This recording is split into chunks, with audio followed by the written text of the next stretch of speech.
afternoon everybody. In the last lecture we have completed our third chapter, tangent space. In this lecture we start our fourth chapter, the surface. What is the surface? You know very well. In this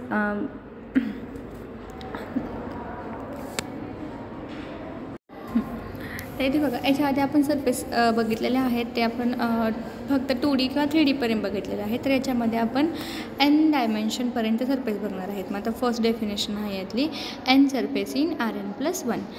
What is the n surface in Rn+? A surface of dimension n or the n surface in Rn+1 is the non-empty subset S of Rn+1 of the form S is equal to F inverse of C.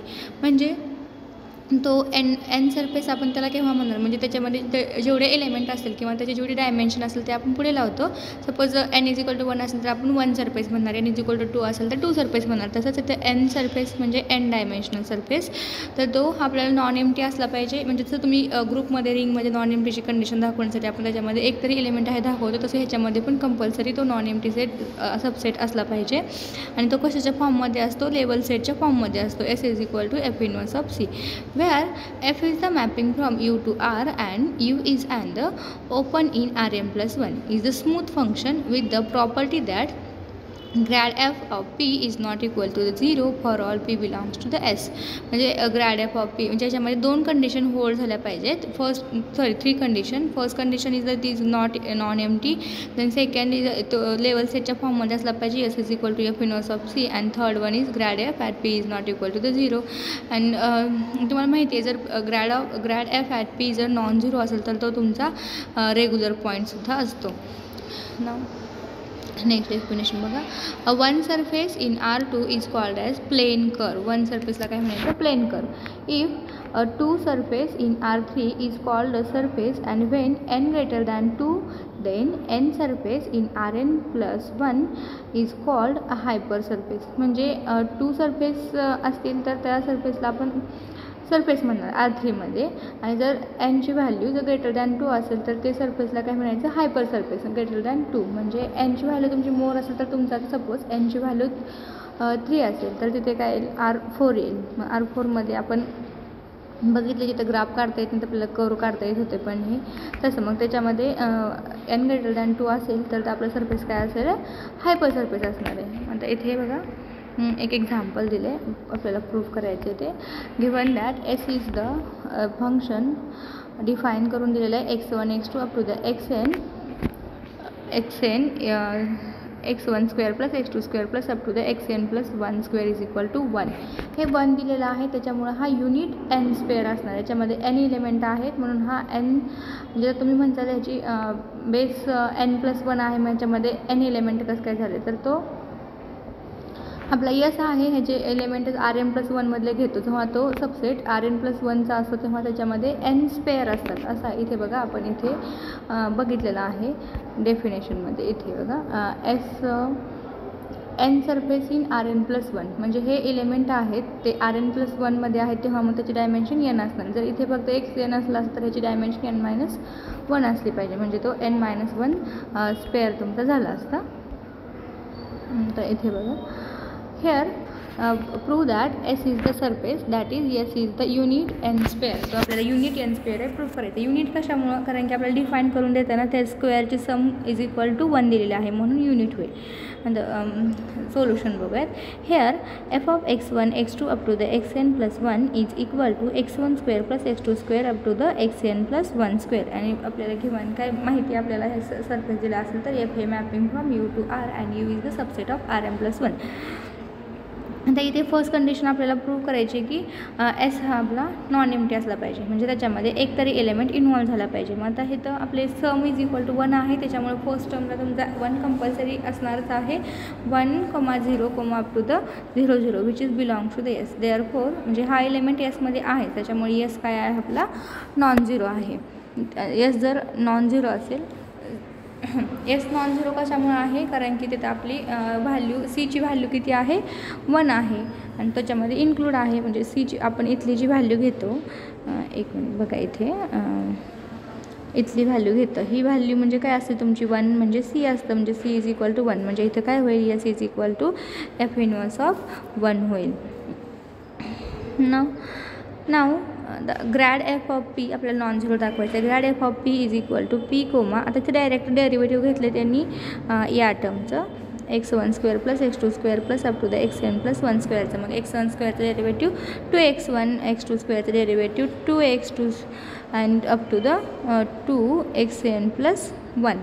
हा तुमचा Grad F at P आला. तर next बघूयात आपण. तर इथे बघा grad F at P is equal to 0. आता grad F P is equal to 0 केव्हा येणार आहे, जेव्हा माझ्या सगळ्या x1, x2, xn + 1च्या व्हॅल्यू काय असतील 0 असतील. पण आपला 0 0 does not belongs to S. Why this is not happen, because we have already first case आपण घेतलेली आहे की yes is not equal to 0, म्हणजे यस हा नॉन एम्प्टी नाही आहे, कारण की त्याच्यामध्ये आपले एलिमेंट 1, 0, 0, 0 आहे. त्याच्यामुळे x1, x2, xn + 1 हे डिरेक्टली सगळे 0 असतील का, याच्यामध्ये नसणार आहेत. म्हणजे त्याच्यामुळे आपलं काय होणार आहे, therefore grad F at P is not equal to 0. मग ह्या 3 कंडिशन इथं सॅटिस्फाय झाल्या, म्हणजे आपला first condition is yes is not equal to 0, second condition yes is the form of the level set of the C, and third one is the grad f of P is not equal to 0. Therefore yes is an n surface in Rm plus 1. Let's see the next question. For the 0 is not equal to the a1, a2, an plus 1 belongs to the Rm plus 1. म्हणजे a1, a2 up to the an plus 1 हा set काय आहे, non zero आहे, आणि तो belong कुठं करतो Rn plus 1 मध्ये. And B belongs to the R. a1, a2 up to an plus 1 हे Rm plus 1 मध्ये आहेत, आणि बी हा एलिमेंट आर मधला आहे. देन एन प्लेन आपला काय असणार आहे, a1 x1 plus a2 x2 up to the an plus 1 xn plus 1 is equal to b is a surface. हे आपल्याला प्रूव्ह करायचं आहे. आता फर्स्ट कंडिशन आपल्याला बघा, आता हे तर मगाच्या एक्झाम्पलमध्ये व्हॅल्यू इथे इज इक्वल टू बीच्या ऐवजी इथं 1 होती, तसं इथं बी आहे. मग आपण इथे काय करणार आहे, जी इथं सीची व्हॅल्यू असते तीच फर्स्ट एलिमेंट घेतो, म्हणून इथं B comma 0, 0 belongs to the S, therefore S is not equal to the 0. मग this function we have return F of x1, x2 up to the xn plus 1 is equal to a1 x1 plus a2 x2 plus an plus 1 into xn plus 1.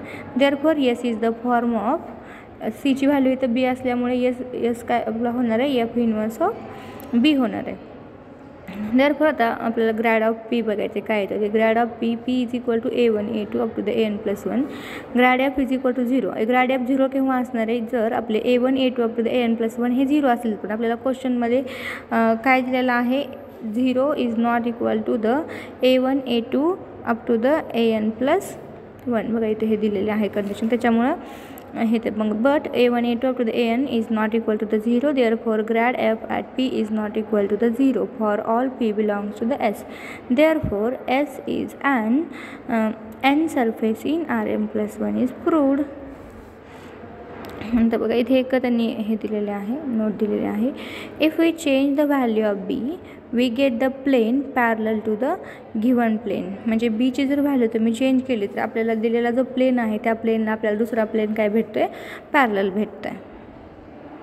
नंतर next question बघा.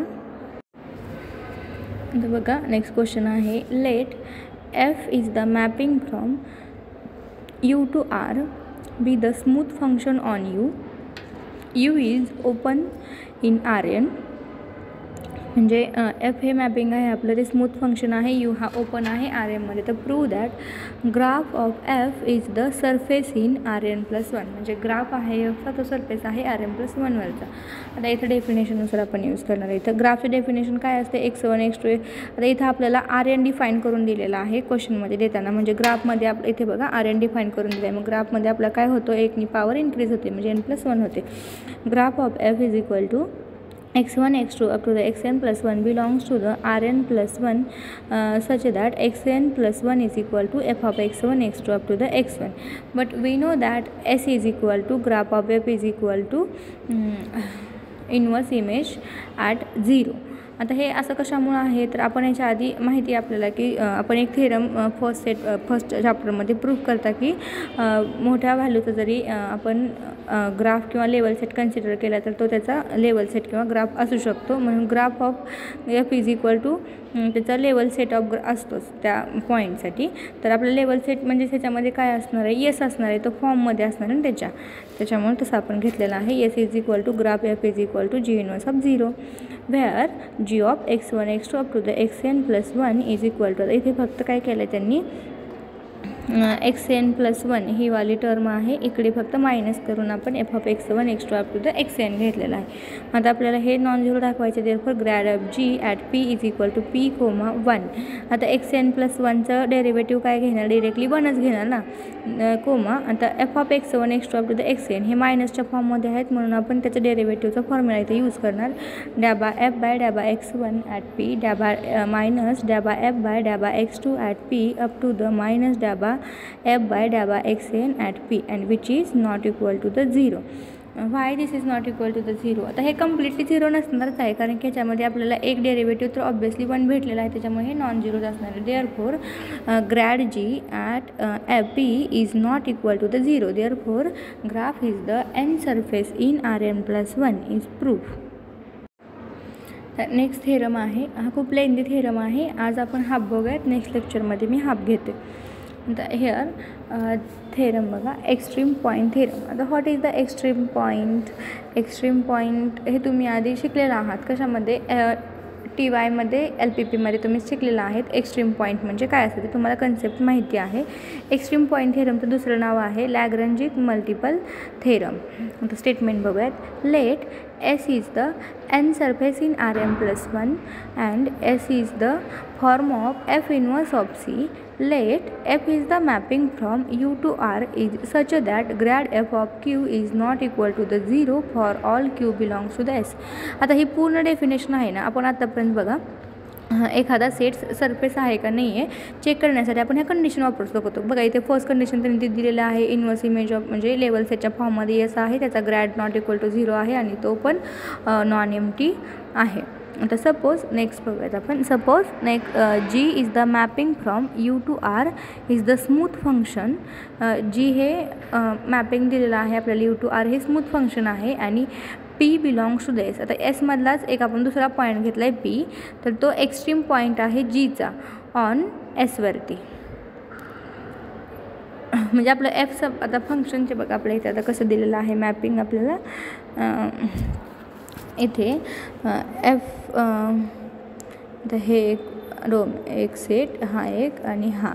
आता इथं कोण कोण दिलेलं आहेत, F आणि जी दिलेले आहेत. आता इथं जी पण यू टू आरच दिलेलं आहे म्हणजे 3ची काही गरज नाही, याच्यामध्ये 2च असणार आहे इथे. आता इथं F is the mapping from U to R, also G is mapping from U to R. आणि हे सगळं कशामध्ये आहे, एका एस ह्या सरफेसमध्ये आहे. मग ह्या सरफेसमधलाच आपण एखादा पॉईंट क्यू घेतला, इथला कुठला तरी क्यू पॉईंट घेतला तर एफ ऑफ क्यू काय होतो, grad F of Q grad F of Q हा equal to not equal to 0 आहे. तर इथे आपण दुसरा एक पॉईंट घेतला आहे, सरफेसमधलाच घेतलेला आहे, P belongs to the S. तर तो ह्या जीचा एक्स्ट्रीम पॉईंट आहे. आपल्याला हे प्रूफ करायचे ऑन एसवरती. That is either G of Q is less equal G of P for all Q belongs to the S और G of Q greater equal G of P for all Q belongs to S. म्हणजे P आणि Q हे दोन्ही point एसमधलेच घेतलेले आहे. तर त्यातलं एकतर जी ॲट पॉईंट Pला मोठा असेल किंवा ॲट पॉईंट Qला मोठा असेल दोन्हींच्या कंपॅरिझनमध्ये. देन देअर एक्झिस्ट हे अशी कंडिशन जर होल्ड असेल तर तिथं काय होतं, exist a real number lambda such that grad G of P is equal to lambda into grad F of P. The number lambda is called as the Lagrange's multiplier. Let आता proof आहे थेरमचं बघूयात. Let S be N N surface in R N plus one. हे तर आपल्याला given दिलेलं आहे की एस हा एन सरफेस आहे आर एन प्लस वनमध्ये. S is the form of inverse image of C and also given that F is the mapping from U to R and grad F at Q is not equal to the 0 for all Q belongs to the S. Here S P is the tangent space at P. S P काय आहे, tangent space आहे at पीला. मग तो जर tangent space असेल तर तो सॅटिस्फाय करतो ही condition. S P is equal to grad F at P perp. वरची रेस टू जी 1 दिलेला आहे ना, त्याला 1 नाही म्हणायचं, त्याला पर म्हणायचं. Hence S P perp is the one dimensional subspace of the R P raise to N plus one span by grad F of P. म्हणजे ही एस पी पर ही काय आहे, वन डायमेन्शनल सबस्पेस आहे R M plus वरती आणि ती span करते ग्रॅड एफ ऑफ पीला. आता इथे स्पॅन करते ग्रॅड एफ ऑफ पीला म्हणजे ग्रॅड एफ ऑफ पीचे सगळे एलिमेंट त्याच्यामध्ये कव्हर होतात, जसं ते म्हणजेच आधी स्पॅन करते. आता इथं to prove that grad G of P is equal to lambda grad f of p for all lambda belongs to the real number. That is to prove that आता हे दोन्ही इक्वल आहे, त्यासाठी आपल्याला प्रूव्ह काय करायला लागेल, ग्रॅड जी ऑफ पी हा बिलॉंग करतो एस पी परमध्ये किंवा एस पी पर हा बिलॉंग करतो ग्रॅड जी ऑफ पीमध्ये. आता इथे एस पी पर कशामुळे घेतला आहे, कारण की वरतीच आपण इथे म्हटलेलं आहे की एस पी पर हा स्पॅन करतो ग्रॅड एफ ऑफ पीला. म्हणजे जे ग्रॅड एफ ऑफ पीचे सगळे एलिमेंट असणार ते सगळे एस पी परचे एलिमेंट असणार आहे, त्याच्यामुळे त्याच्यामध्ये दाखवलं तरी चालतं. That is grad G of P into V is equal to 0 for all V belongs to the S P. Now for all V belongs to the S P is the tangent space. ते tangent space आहे त्याच्यामुळे तसं आहे. तर we have म्हणजे grad G of P into velocity vector at T not is equal to 0 असेल तर ते काय असते, टँजंट स्पेस असते. आणि नॉट इक्वल टू 0 असेल तर तो रेग्युलर पॉईंट असतो. मग व्ही म्हणजेच काय आहे, ते velocity vector at T not. Therefore alpha is the mapping from I to S and T naught belongs to the I is equation first with define करून दिले त्यांनी. Alpha at T not is equal to the P. तर we have to given that G is the mapping from U to R is the smooth function and P belongs to the S is and the extreme point of G on S. म्हणजे G आपल्याला त्यांनी smooth function हे mapping दिलेलं आहे आणि P हा काय आहे, एक्स्ट्रीम पॉईंट आहे ऑन S वरती Gचा. देअरफॉर आणि हे पण घेऊन दिलं आहे G of Q less equal G of P और G of Q greater equal G of P for all Q belongs to S. आणि सेकंड म्हणजे इथे बघा G of Q is less equal, तर इथे जी ऑफ पी आहे पण P म्हणजेच काय आहे आपला, इथे बघा आता इथे तुम्हाला काय दिले, जी ऑफ क्यू इथे तुम्हाला दिले की G of Q is less equal G of P आणि मग पी म्हणजेच काय आहे, इथे बघा alpha at T not. Therefore we put here value of G of P and therefore we get the G of Q is less equal G composite alpha at T not for all Q belongs to the S and also G of Q greater equal G composite alpha at T not for all Q belongs to S.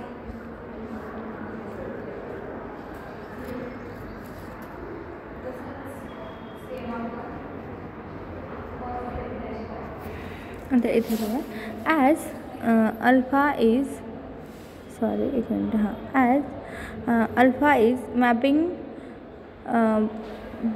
From I to S then alpha of T belongs to the S. म्हणजे अल्फाचं जर mapping I to एसमध्ये घेतलं तर alpha of T कशामध्ये आपला करतो, belong करतो एसमध्ये. Therefore G of alpha of T less equal G composite of alpha at T not for all T belongs to the I और G of alpha of T greater equal G composite at alpha at T not for all T belongs to the I. आता इथे बघा alpha of T belongs to S असं कशामुळे घेतलेलं आहे. आता इथेच बघा आपण जेव्हा मॅपिंग घेतलं होतं याच्यामध्ये अल्फा ऑफ टी नॉट आणि T not is equal to P आहे. तर ह्याचा टी नॉट कशामध्ये आपला असतो, आय म्हणजे इंटरवलमधला असं. तसंच इथं आपलं मॅपिंग आय टू एस घेतलेलं आहे म्हणजे पुढे गेलेलं आहे मॅपिंग. येस हा आपला स्पेअरच आहे पूर्ण, त्याच्यामुळे त्यातलं ते एलिमेंट आपण घेतलेलं आहे म्हणून तसं डिफाईन करून दिलं आहे. मग आता इथे बघा G of alpha of T,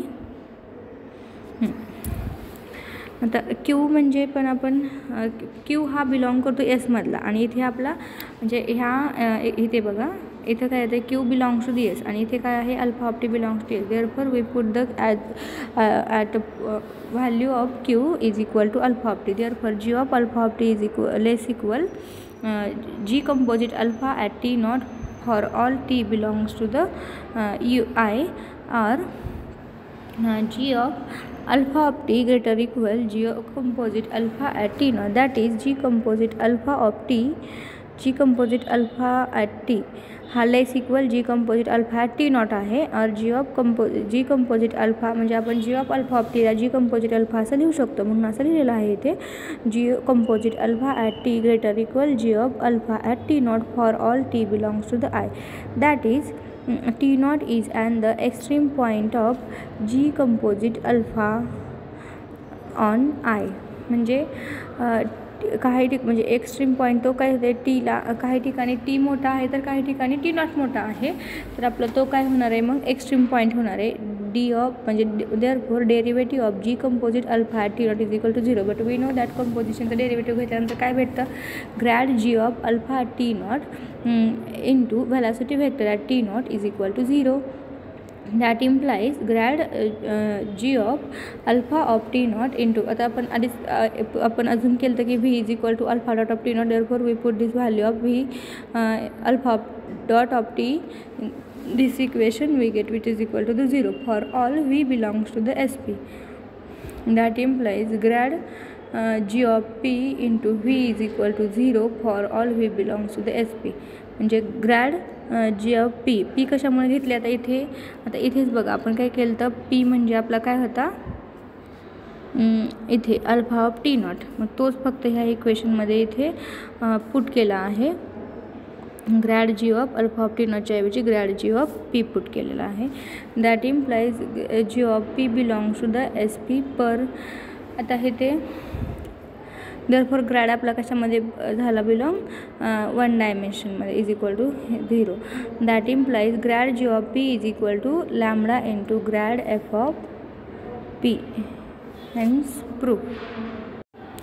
thank you. Next point आपण नेक्स्ट लेक्चरला बघूयात.